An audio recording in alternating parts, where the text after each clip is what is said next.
দেশ চলবে না, এতগুলি টাকা মারে খা কোন দিকে তোরা? কোন দিকে?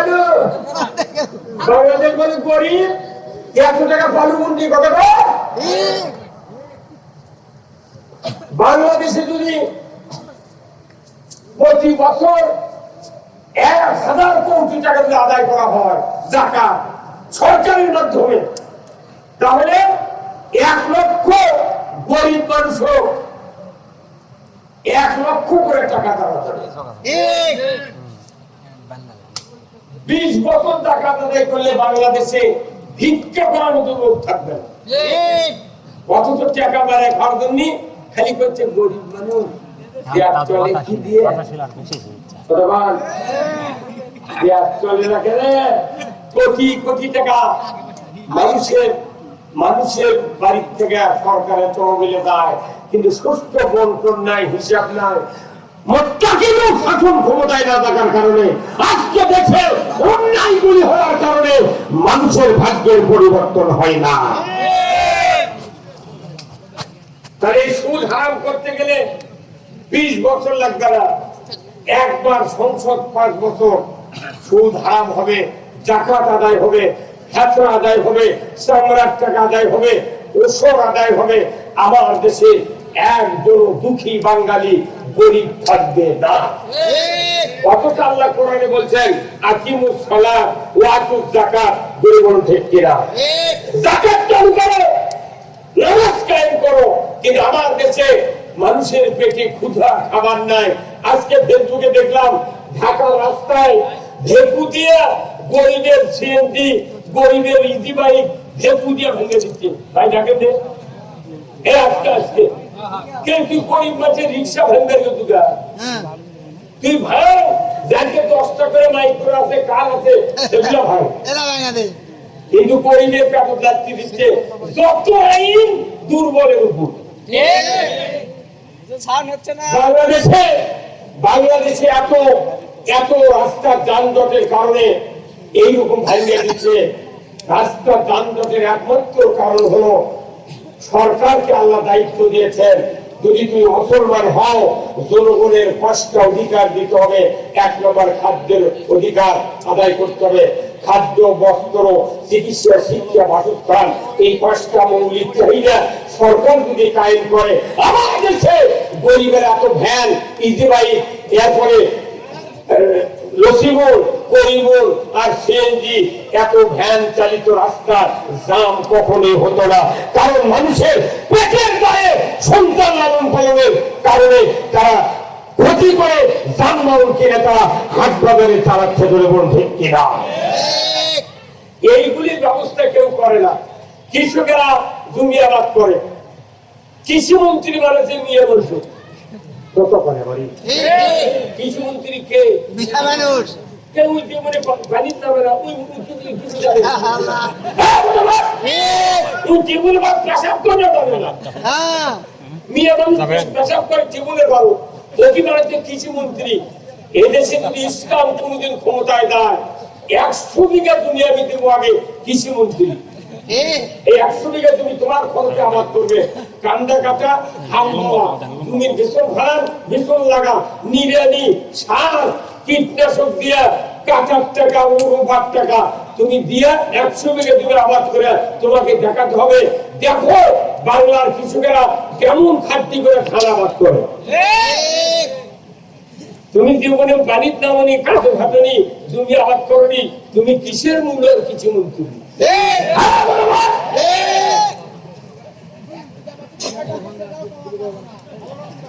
এই যে অ্যামিস্টার টপ সিনজেন্টা কোম্পানির যে ঔষধ না দিলে জমির দাম হয় না কি ভাই? অ্যামিস্টার টপ 1600 টাকা দামের 1 বোতল, এর আগে আরো বেশি ছিল। সরকার ইচ্ছা করলে 500 টাকা এই বোতল জনগণের কাছে দিতে পারে, বাদ বাকি টাকা ভর্তুকি দিতে পারে। ইউরিয়া সার খালেদা যখন প্রধানমন্ত্রী ছিল তখন 300 টাকা বস্তা ছিল, সেই ইউরিয়া বস্তা এখন 1360 টাকা। তুই জীবনে লাগাচ্ছিল ইউরিয়া দিয়ে? থানার উপজেলার দিকে কিছু অপেদার আছে, এরা ওই তালিকা করে 2.5 কেজি 3 কেজি করে ইউরিয়া দিয়ে সরকার চালায় প্রচুর সার দিচ্ছে। যাই 10 বিঘা জমি আবাদ করছে তার কমে 30,000 টাকা সার কেনা লাগে। তুই 2.5 কেজি দিয়ে কি করে মুগরি ভাত দিবি?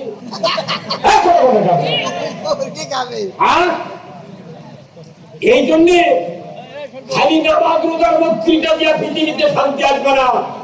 আগে কৃষকের দেখতে হবে কারা কৃষিকাজ করে, এরাই হলো জাতির শ্রেষ্ঠ সন্তান। আমরা যখন কৃষিকাজ করে ধান পান লাগে ইরি লাগে, এই যে বৈশাখ মাসের প্রথমে যখন ধান কেমন যে কলা পাকা হচ্ছে দানা দিচ্ছে, তখন ঢাকা টেলিভিশনের থেকে বলিচ্ছে একটু হয়ে বৈশাখ বৈশাখী শাড়ি হলদিয়া পার সাদা সিলালা বৈশাখ উদযাপনের জন্য মাইকিং হচ্ছে, টেলিভিশনে হচ্ছে। আমরা কোটি কোটি টাকা খরচ করে বাংলাদেশের কৃষকেরা ধান আবাদ করি, আর ওরা কয়জন সিলেক্ট করে ঢাকা টেলিভিশন থেকে বলছে এসে বৈশাখ, মানে আমাকে আবার যাতে বৈশাখ ডাক দিলে বৈশাখ তো ঘুম পারে না। ওই সান্তাহারের কালির থেকে কালো লেপ করে যখন যাবার চাই, আল্লাহ পাকে নির্যাতন হলুক এখন আমার ডাক দিল আমার যানবাহন দাও। বৈশাখের যানবাহন আছে, যানবাহন হলো বাতাস। বাতাস যখন দিছে তখন আমি খালি হাতে যেতে পারবো না, তখন বলছে কি দিবে, আর তো ব্যাগ গেলে মিষ্টি লাগে, চমচম লাগে, আমাকে না সাদা কাঁচা মিষ্টি দাও। ওই ঘরের মধ্যে আবার শিল দিল, পাথর পড়ে আমাদের ধান পান নষ্ট হয়ে গেল, ঝরিয়ে পড়ে গেল, আর ওরা ঢাকার থেকে করছে এসে হয়ে বৈশাখ। তাহলে 2-4 বছর তোরা আছে আমার জমি আবাদ করা আমাকে, আর আমরা যা ধান পাকার সময় কমো আশ্বিন বৈশাখ সাহেব। তাহলে তোমাকে কোটি কোটি টাকা দেয় নেতা মেলে ঢাকা ফেলে দেওয়াতে দুর্নীতি করার জন্য। আল্লাহ রসুলের সাহাবী হযরত উমর ফারুক রাদিয়াল্লাহু তাআলা আনহু, উনি ছিলেন প্রত্যেকটা পৃথিবীর বাদশা। বলে আল্লাহু আকবার। আমার ভাইরা, উমর ফারুক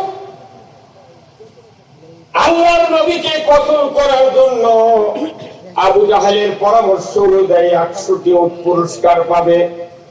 এই পুরস্কার নেওয়ার জন্য আবু জাহেলের পরামর্শ ভিত্তিতে উমর তরবারি উঁচিয়ে বলল, উমর তোমার জবান যদি ঠিক থাকে আমি নিমিষের ভিতরে মুহাম্মাদের মাথা কেটে তোমার হাতে দিয়ে দেব। নাউযুবিল্লাহ।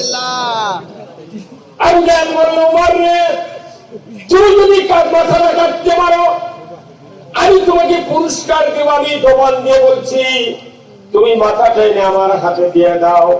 উমর তরবারি দিয়ে তীব্র তীব্র রোদের কিরণের ভেতর দিয়া মরুভূমি প্রান্ত দিয়ে চলে যাচ্ছেন। যাইতে যাইতে সাফা মারোয়া পার হয়ে আল্লাহ রসুল তার বাসভবনের সামনে সাহাবাদেরকে নিয়ে বসে আছেন। এমন সময় ওমর ইবনুল খাত্তাব বাড়ি থেকে বের হয়ে মাঝ পথে গিয়ে যখন উলঙ্গ তরবারি ধার চিকমিক করছে, ঊর্ধ্বশ্বাসে রসুলের বাড়ির দিকে চলে যাচ্ছে, এমন সময়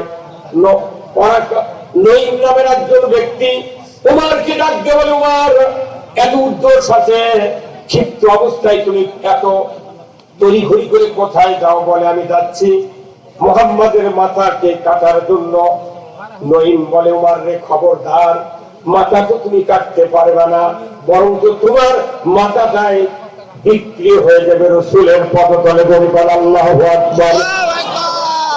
উমর রাজি টকবক করে বলল, নঈম রাস্তা ছেড়ে দাও, আমাকে যেতে দাও, আমি মক্কার মাথা পেরিয়ে চলে যাব, সাফা মারোয়া পাহাড়ের চিপা দিয়ে চলে যাব মুহাম্মাদের বাসায়, আমি কিচ্ছু দেখবো না, তরবারি দিয়ে তার মাথা কাটবো, তুমি রাস্তা ছেড়ে দাও। নঈম বললেন, উমর খবরদার খবরদার, মাথা পরে কাটো, আগে আমার খবরটা শোনো। বলে কি খবর? বলে ওই যে তোমার ভগ্নিপতি আর ফাতেমা তোমার বোন, তার বাড়ির কাছ থেকে আমি এক্ষুনি আসলাম, আমি দেখলাম তারা ওই মুহাম্মাদের উপর ঈমান এনেছে, কালেমা পড়েছে, আল্লাহর উপর বিশ্বাস স্থাপন করেছে। তুমি নিজের ঘর সামলাও, মুহাম্মাদের মাথা পরে তুমি কাটতে দাও। যখন আল্লাহু আকবার। এবার রাগ করে রাস্তা বাইবেল ধরে তার ভগ্নিপতির বাড়ির দিকে যাওয়া শুরু করলো। যাইতে যাইতে যখন ভগ্নিপতির বাসার একবারে নিকটবর্তী দাঁড়িয়ে গেল, হঠাৎ করে ভেতর থেকে আওয়াজ আসতেছে, ওমান আরাদান যিকরি ফাইন্না লাহু মাইশাতান দনকা ওয়া নাহশুরুহু ইয়াউমাল কিয়ামাতি আমা। আল্লাহু আকবার। আল্লাহর কোরআন ওমরের বোনের ভগ্নিপতি দুইজন একসাথে তেলাওয়াত করছেন। অর্থ হলো ওমান আরাদান যিকরি ফাইন্না লাহু মাইশাতান দনকা ওয়া নাহশুরুহু ইয়াউমাল কিয়ামাতি আমা। যারা আমি আল্লাহ, আমার নসিহত, আমার বক্তৃতা, আমার বয়ান, আমার উপদেশ, আমার কোরআনের আলোচনা শোনার পর যারা আবাউট কান বিপরীত মুখেই চলবে, কোরআনের পথে না চলে বিপরীত দিকে চলবে, আমি আল্লাহ বলে দিচ্ছি তাদের জীবিকাকে আমি আল্লাহ সংকীর্ণ করে দেব। আর কিয়ামতের দিন তাদেরকে অন্ধ করে আমি উঠাবো। এই কথা আরবের লোক, মক্কার লোক তোমার আরবির অর্থ বুঝতে পেরে এত রাগান্বিত হয়ে গেল, তুমি তড়িঘড়ি করে বাড়ির ভেতরে প্রবেশ করে তরবারির উল্টা পিঠ দিয়া বোন আর ভগ্নিপতিকে মারপিট শুরু করে দিল। মারতে মারতে মারতে বোন বলে, ভাইজান কিসের জন্য মারো? বলে, বোন রে, আমার বিয়ে পারমিশনে তুমি কেন কালিমা পড়লে, মুহাম্মাদের কালিমা পড়লে, কেন আল্লাহর উপর ঈমান আনলে? বোন বলে, ভাইজান তুমি তো আমার ভাই, তোমার পারমিশন কেন নিতে হবে? আমাকে আল্লাহ সৃষ্টি করেছেন, আল্লাহর আমি আনুগত্য করবো, আল্লাহর উপর ঈমান আনবো, এতে তোমার উপর কোনো পরামর্শ নেওয়ার দায়িত্ব আমার নাই। আজকে সমাজে অনেক নেতা আছে, যদি তাকে দলের লোক যদি ইসলামের কথা বলে, তারা চাপ দেয়, তো কে করতে ইসলামের কথা কবা?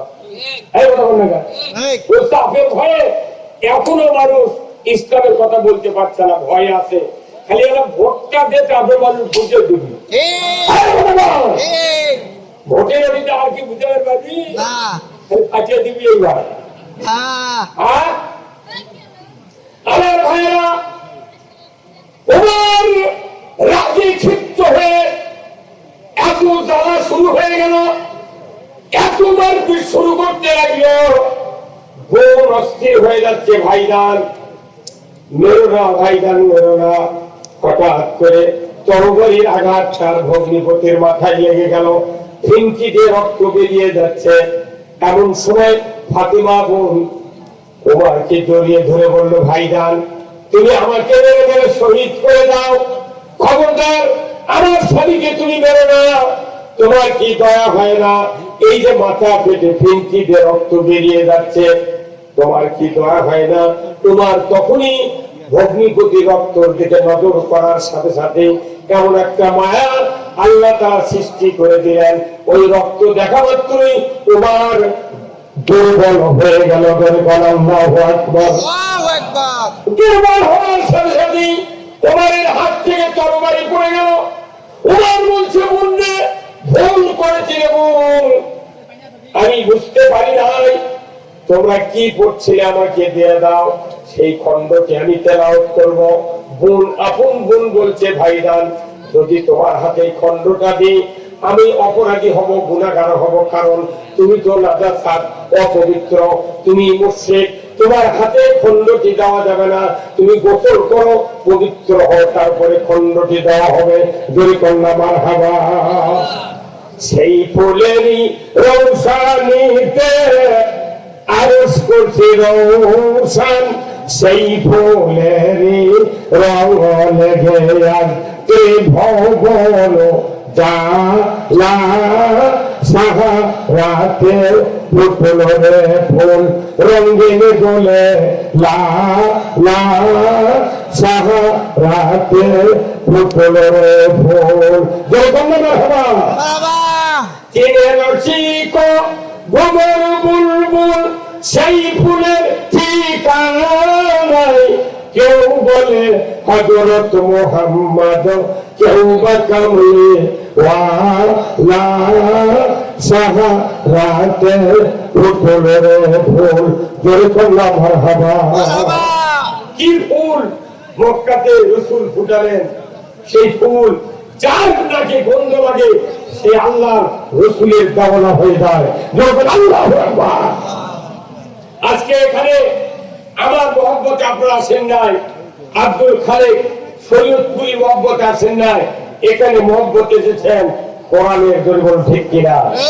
এই কোরআনের মহব্বতে যারা এসেছেন আল্লাহ তাদের তামাম জীবনের গুনাহ মাফ করে দিলে। দরকার আল্লাহু আকবার। আজকে এই রানীনগর খট্টেশ্বর এই নওগাঁ জেলার ভেতরে, বগুড়া জেলার ভেতরে এত বড় গ্রাম কোথাও নাই যে গ্রামের এক গ্রামই 2 ওয়ার্ড। কয়টা ওয়ার্ড? 2টা। বিশাল গ্রাম, অথচ এই গ্রামে একটা রাস্তা করেছে, তাই গাড়ি আলো না।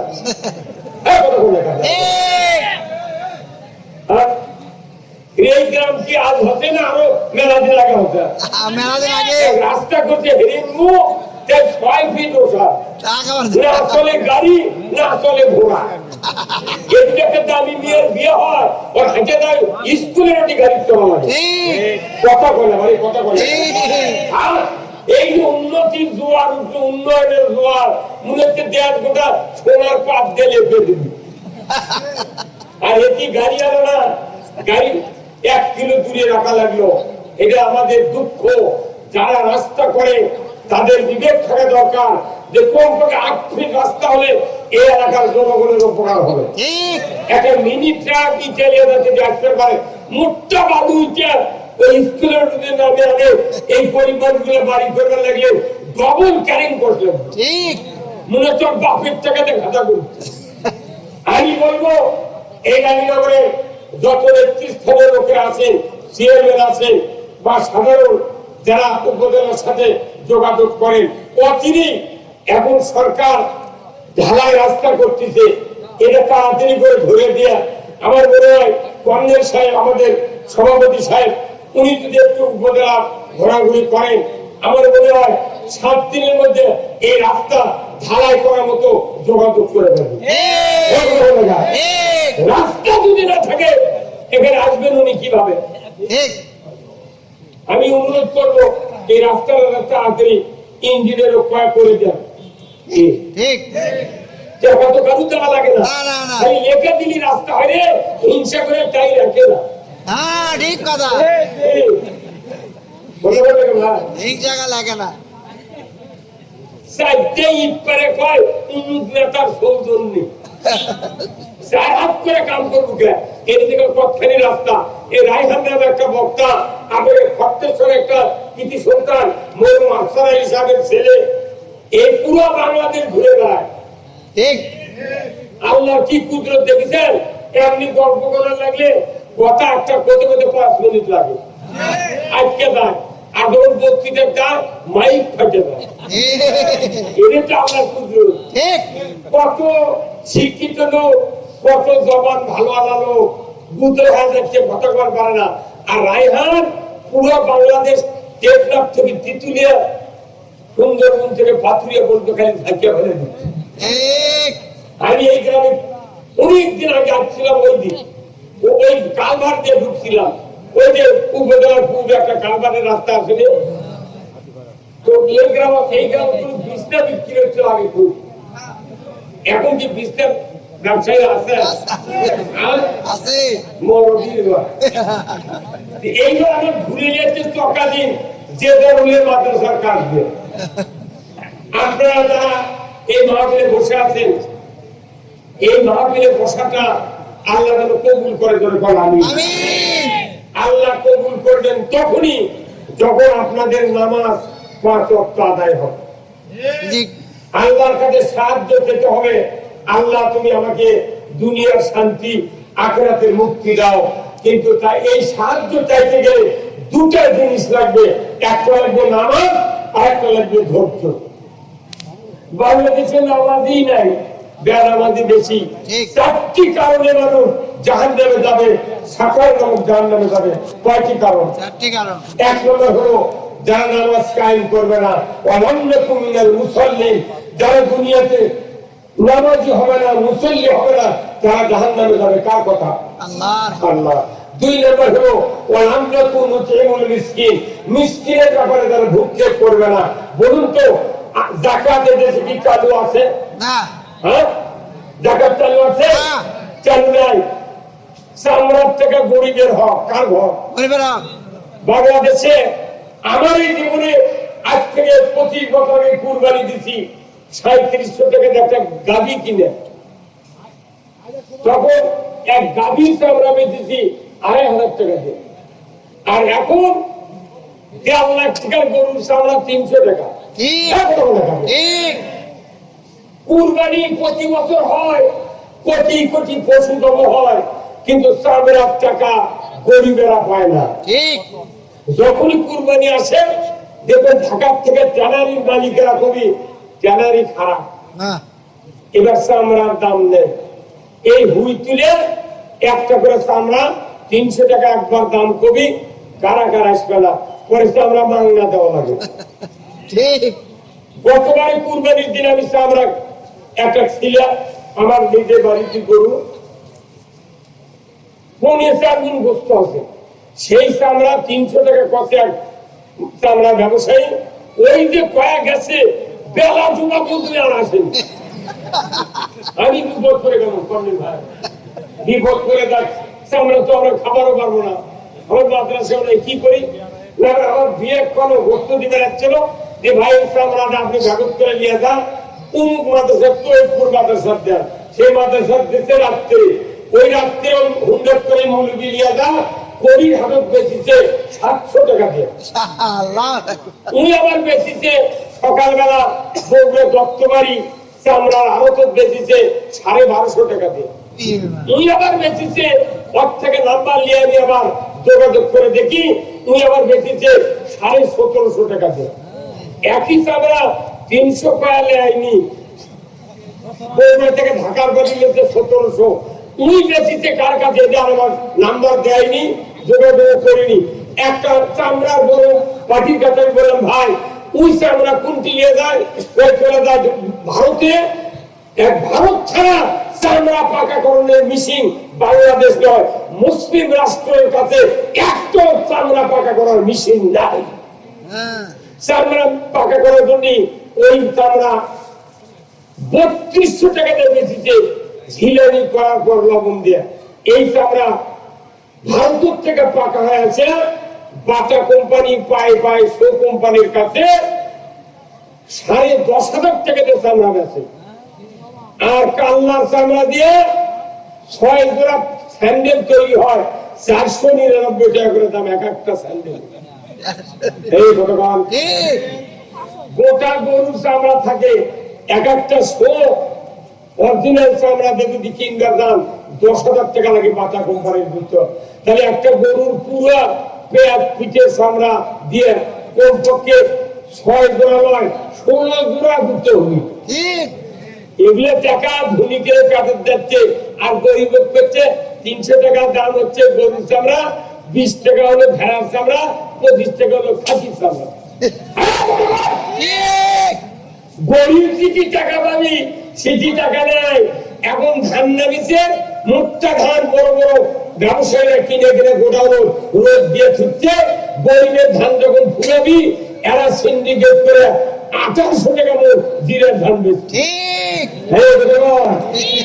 ওকে মাথা ঘুরে যাবে এইবার, সিন্ডিকেট ভাঙ্গে দিবে এবার।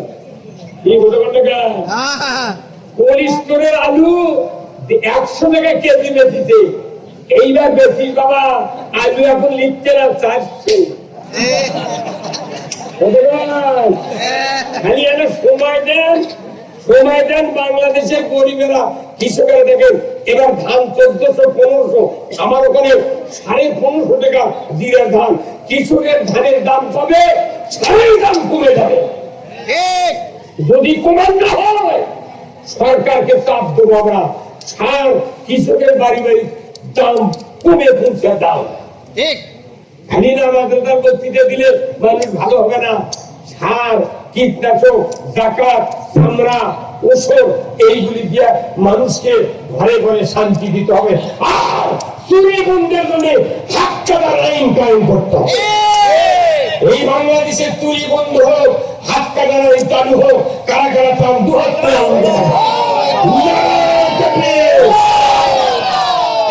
হাত কাটার আইন, এটি হাত তুলে কায়েম হবে। সংসদে 151 জন ইমানদার লোককে পাঠাতে হবে, তারা আইন পাস করবে চুরি বন্ধের হাত কাটার আইন।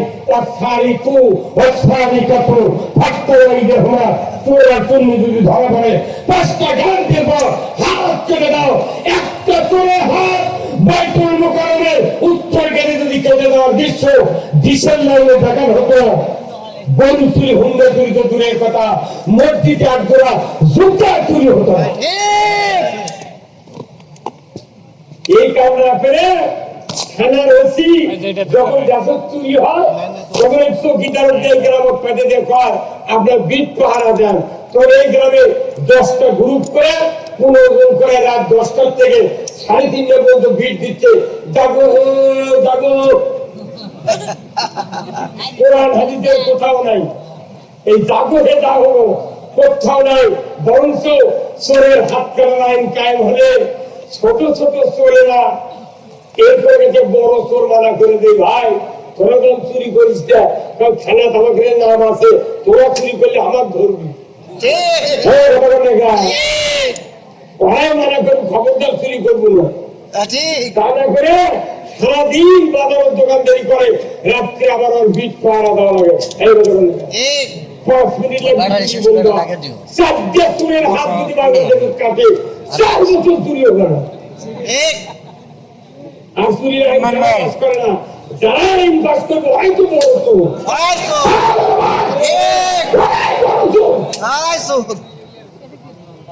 যারা চুরি করবে না, যারা অন্যায় করবে না, এইরকম লোক যদি আজও সমাজের নেতৃত্ব দেয়, এই দেশটা উমারের শাসনের মতো দেশ হবে।